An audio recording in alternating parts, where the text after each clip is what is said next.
오늘 말씀은 사무엘하 7장 1절부터 17절까지입니다. 여호와께서 주위의 모든 원수를 무찌르사 왕으로 궁에 평안히 살게 하신 때에 왕이 선지자 나단에게 이르되 볼지어다 나는 백향목 궁에 살거늘 하나님에게는 휘장 가운데 있도다. 나단이 왕께 아뢰되 여호와께서 왕과 함께 계시니 마음에 있는 모든 것을 행하소서 하니라.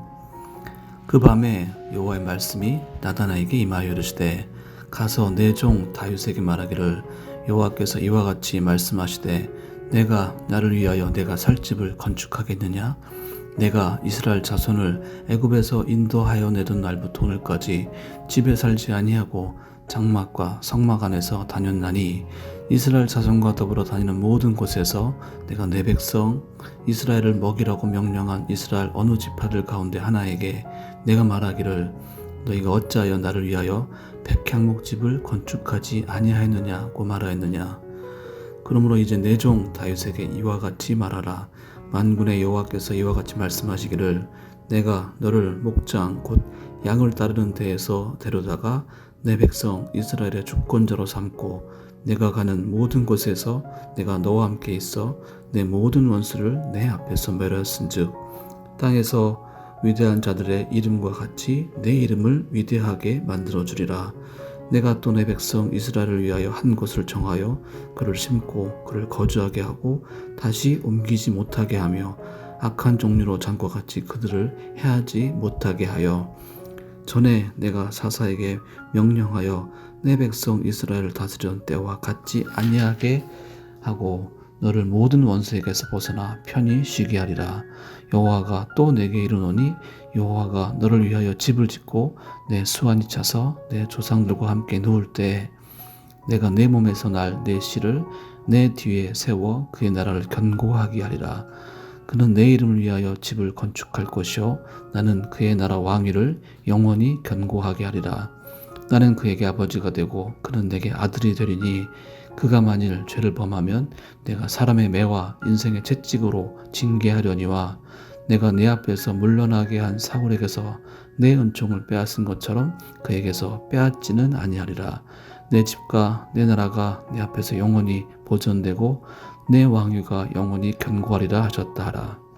나단이 이 모든 말씀들과 이 모든 계시대로 다윗에게 말하니라. 아멘. 다윗은 하나님의 궤를 예루살렘으로 옮겨옵니다. 하나님의 궤는 하나님이 좌정하시고 함께하시고 다스리시는 임재와 통치의 상징이죠. 하나님이 다윗과 함께하시니 다윗은 하나님의 은혜를 받아 누립니다. 1절입니다. 여호와께서 주위의 모든 원수를 무찌르사 왕으로 궁에 평안히 살게 하신 때에 하나님은 다윗의 원수를 무찔러 주시고 평안을 주십니다. 그러자 다윗은 생각합니다. 다윗이 거저받은 하나님의 은혜가 너무 큰데 하나님의 궤는 너무 초라하게 천막을 치고 휘장 가운데 있습니다. 다윗은 하나님께 받은 은혜에 보답하고 싶어 합니다. 하나님을 위하여 하나님이 거하실 집 성전을 짓고자 하죠. 다윗의 선한 소원을 두고 하나님은 다윗에게 언약의 말씀으로 응답하십니다. 하나님이 다윗에게 베푸신 언약 속에는 하나님의 더 큰 은혜가 담겨 있습니다. 하나님의 언약 속에는 어떠한 은혜가 담겨 있을까요? 첫 번째, 하나님의 은혜는 우리의 생각을 뛰어넘습니다. 다윗은 하나님을 위해서 집을 짓고 싶어 합니다. 하나님의 은혜로 자신도 궁궐에 사는데 하물며 하나님의 궤가 장막에 거해서는 되겠는가 생각합니다. 하지만 하나님은 이러한 다윗의 생각을 뛰어넘습니다. 하나님은 사람이 만든 우상과는 본질적으로 다른 분이시죠. 나무나 쇠, 돌로 만든 우상이 아니라 온 세상을 창조하신 분이십니다. 아무리 건물이 크고 웅장하다 한들 세상에서 세상보다 크신 하나님을 다 담아낼 수는 없습니다. 게다가 하나님은 그런 것을 요구하신 적도 없습니다. 7절 후반절을 보면 내가 말하기를 너희가 어찌하여 나를 위하여 백향목집을 건축하지 아니하였느냐고 말하였느냐 하고 반문하시죠.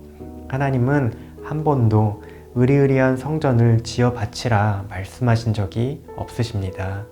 여기에 더해 하나님께서는 다윗에게 새로운 약속을 주십니다. 11절입니다.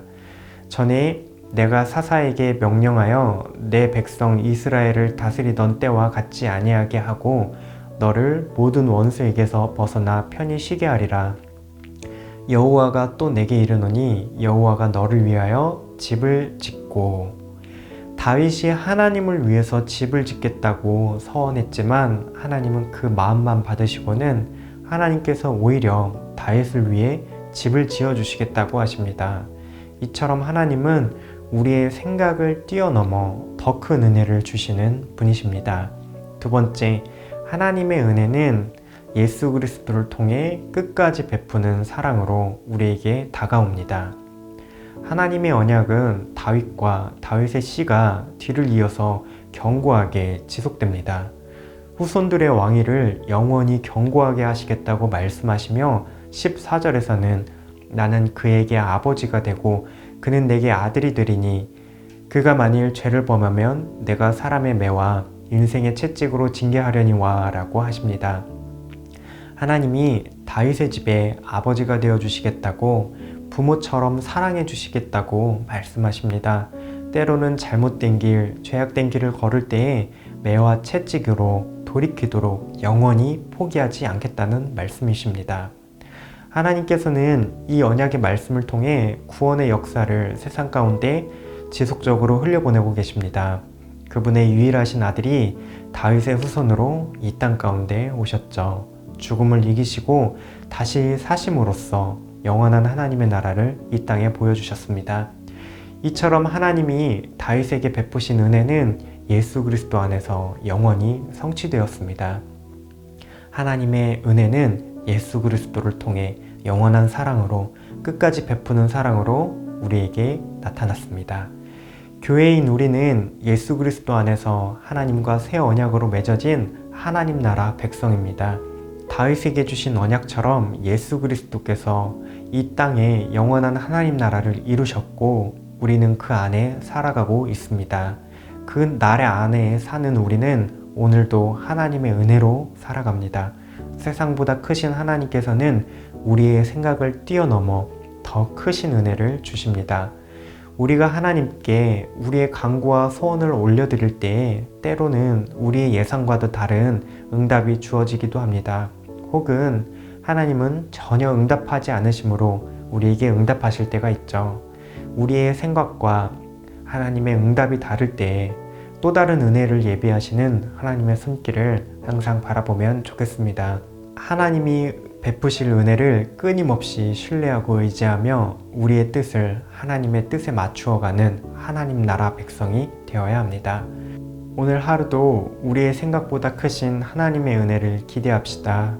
끝까지 포기하지 않으시고 예수 그리스도를 통해 우리 가운데 하나님 나라를 보여주신 그 은혜에 기대하며 힘차게 하루를 살아가는 청년가족 되시기를 바랍니다. 함께 기도하시겠습니다. 우리의 생각과 하나님의 뜻이 다를 때에 그 속에 또 다른 은혜에 예비되어 있음을 기억하며 하나님의 뜻에 순종하게 하옵소서. 예수 그리스도를 통해 임한 영원한 하나님 나라를 누리며 하나님의 은혜로 일상을 살아가는 하나님 나라 백성 되게 하옵소서. 오늘도 크신 하나님의 은혜 누리며 승리하시는 청년가족 되시기를 바랍니다.